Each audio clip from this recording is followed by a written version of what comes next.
Good morning everyone. Gusto na ako diri nag-relax. Naglingkuray tanaw. Naglingkuray ako diri sa may baywalk. Nag-relax lamang ko, tanaw sa mga barko. Og tanaw sa nangaligo. Og nagbantay sa basurahan na askilin. Lingaw ra ko diri, nagpa-relax ra ko.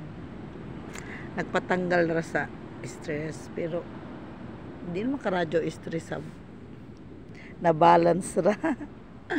Dapat lang dilita magpa-apekto itong mga stress. Laban lang. Laban lang sa buhay. Laong pa sa Tagalog, laban lang sa buhay. Naata diri sa baywalk kay para lantaw-lantaw ta sa dagat, nalinaw karadyaw. Gana lamang sa dagat, linaw.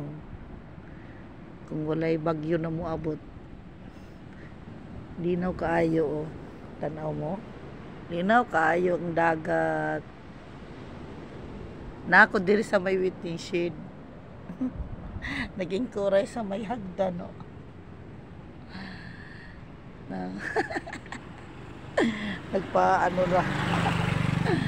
Nagpa-relax sa lamanay. Tanaw ako til puro barasa, diba? Dinirataan ay mag-inkuray pa.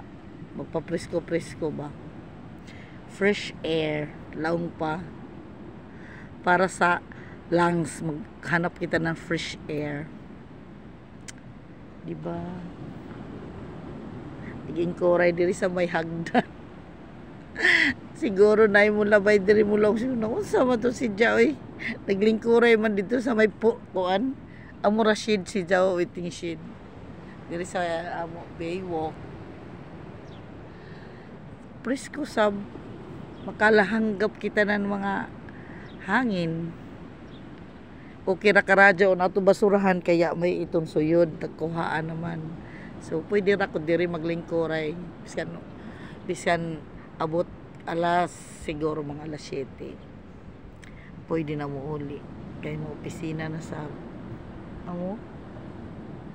Nga anak rata, pa-relax good ta. Diri rata mag-relax kay way bayad.